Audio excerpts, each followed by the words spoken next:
आज दुनिया का सबसे बड़ा सवाल ये नहीं कि एआई क्या कर सकता है, बल्कि ये है कि ऐसी कौन सी चीजें जो एआई नहीं कर सकता, जिसकी तुम कल्पना भी नहीं कर सकते, वह सब कुछ एआई कर सकता है।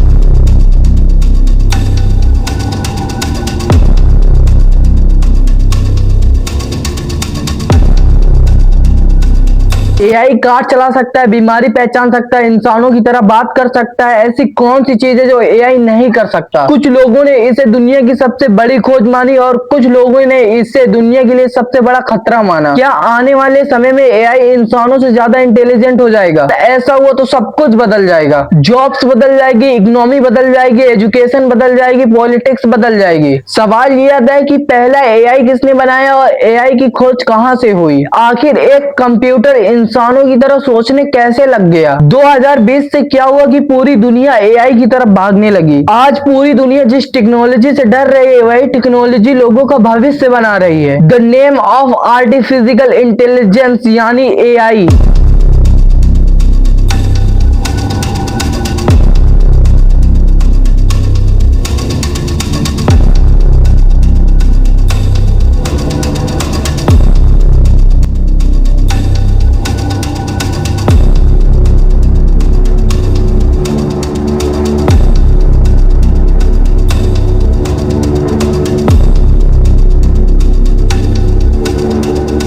यह सिर्फ कंप्यूटर प्रोग्राम नहीं, बल्कि ये इंसानों के हाथ की बनाई हुई एआई मशीन है। ये कहानी 80 साल पहले शुरू होती है। 1940 के दशक में दुनिया दूसरे विश्व युद्ध से गुजर रही थी। उसी समय एक ब्रिटिश एलन ट्यूरिंग यह सोच रहे थे, क्या मशीन इंसानों की तरह सोच सकती है? ये वही इंसान थे जिन्होंने युद्ध के दौरान जर्मनी के गुप्त कोड को तोड़ने में मदद की थी। उन्होंने पहली बार ये विचार सोचा कि अगर मशीन इंसानों जैसे सोच सके, इंसानों जैसे बात कर सके, तो उसे बुद्धिमान माना जा सकता है। इसी सोच से ट्यूरिंग टेस्ट बना। उस समय का कंप्यूटर आज के कबाड़ फोन से भी ज्यादा बेकार था। वे जितना बड़ा होता उतना ही कैलकुलेशन कर पाता। 1956 में अमेरिका के डार्टमाउथ कॉलेज में एक मीटिंग हुई। यहीं पहली बार आर्टिफिशियल इंटेलिजेंस शब्द इस्तेमाल किया गया। इस प्रोजेक्ट को शुरू करने वाले जॉन मैकर्थी थे, जिन्हें आज फादर ऑफ एआई कहा जाता है। उनके साथ मर्विन मिस्की, क्लॉड बेसनेन, कई बड़े वैज्ञानिक जुड़े थे।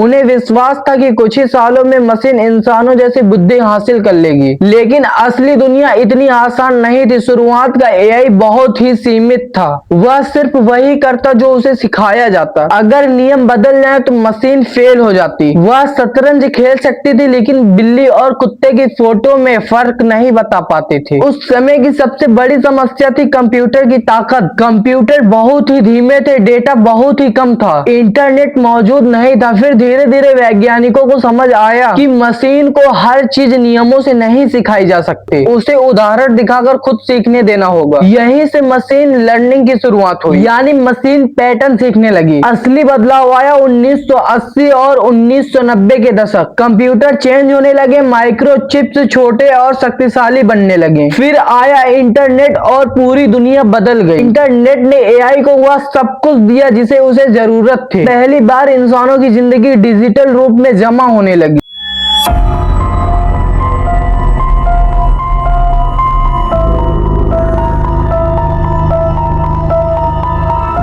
लोग फोटो डाल रहे थे, वीडियो अपलोड कर रहे थे, सोशल मीडिया यूज कर रहे थे।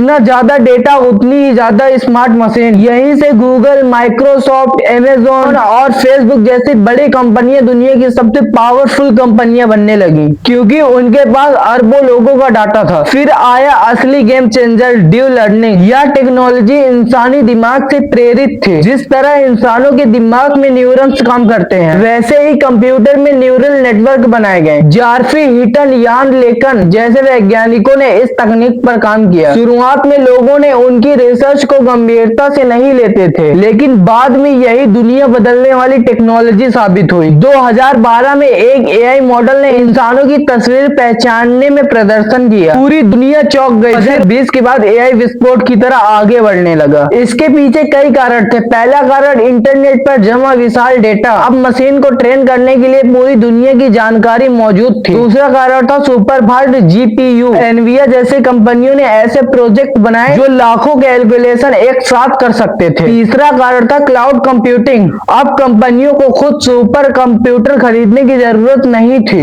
वे इंटरनेट पर विशाल बफर इस्तेमाल कर सकते थे। चौथा सबसे बड़ा कारण, बड़े भाषा मॉडल यानी कि लार्ज लैंग्वेज मॉडल्स। इन मॉडलों को इंटरनेट पर बहुत बड़ा हिस्सा बढ़ाया। उन्होंने इंसानों की भाषा को समझना शुरू कर दिया। फिर दुनिया ने अचानक ऐसी एआई देखी जो इंसानों की तरह बात कर सकती है, कार चला सकती है और पता नहीं क्या क्या कर सकती है। यहीं से एआई को आम लोगों तक पहुंचाया गया। आज दुनिया की सबसे बड़ी कंपनियां एआई की दौड़ में उतर चुकी हैं। अमेरिका में open AI, Google, deep mind, Microsoft, Meta और एक्स एआई जैसी कंपनियां एआई पर अरबों डॉलर खर्च कर रही है। वहीं चाइना में बाइडू, अलीबाबा, डैन कैनेट तेजी से अपना एआई सिस्टम बना रहे हैं। अब यह सिर्फ टेक्नोलॉजी की रेस नहीं रही, यह दुनिया की नई पावर रेस बन चुकी है। पहले देशों के बीच हथियारों की दौड़ होती थी, अब एआई की दौड़ हो रही है। अमेरिका के पास दुनिया की सबसे बड़ी कंपनियां और शक्तिशाली चिप्स हैं, लेकिन चाइना के पास विशाल आबादी, भारी डेटा और सरकार का फुल समर्थन है। वहीं अमेरिका इंटरनेट, बिजनेस, साइबर सुरक्षा, मिलिट्री एआई को आगे बढ़ा रहा है। यानी भविष्य की सत्ता तेल हथियार से तय नहीं होगी, डेटा और एआई तय करेगा कि दुनिया का सबसे पावरफुल देश कौन है। लेकिन इस रेस का सबसे ज्यादा असर आम लोगों पर पड़ रहा है। एआई धीरे धीरे इंसानों की नौकरियां लेने लगा है। पहले मशीन सिर्फ फैक्ट्रियों में काम करती थी, अब एआई कंटेंट लिखना, वीडियो एडिट करना, ग्राफिक डिजाइन, कोडिंग डेटा, कई कंपनियां अब कम लोगों से ज्यादा काम करा पा रही हैं। एक्सपर्ट का मानना है कि आने वाले समय में करोड़ों नौकरियां बदल जाएंगी, नई नौकरियां बनेंगी, पुरानी नौकरियां खत्म हो जाएंगी। सबसे ज्यादा उन कामों को खतरा है जो बार बार दोहराया जाता है या कंप्यूटर स्क्रीन पर किया जाता है। तो इसी के साथ रोबोट का दौर तेजी से आगे बढ़ रहा है। टेस्ला जैसे प्रोजेक्ट इंसानों जैसे ह्यूमनॉइड रोबोट बना रहे हैं। भविष्य में रोबोट फैक्ट्री, अस्पताल, सेना, यहाँ तक कि घरों में भी दिखाई दे सकते हैं। कुछ वैज्ञानिक कहते हैं 2040 तक इंसानों से ज्यादा रोबोट दिखाई देंगे। लेकिन एआई का सबसे खतरनाक इस्तेमाल मिलिट्री में हो सकता है। सबसे बड़ा डर ऑटोमाउस वेपन, यानी ऐसे हथियार जो बिना इंसान के आदेश के चालू हो जाए। इसी के साथ एक बड़ी चीज और हो रही है, एआई किसी भी इंसान की नकली आवाज बना सकता है, उसका नकली वीडियो बना सकता है। जैसे आप इस नरेंद्र मोदी की वीडियो देखिए।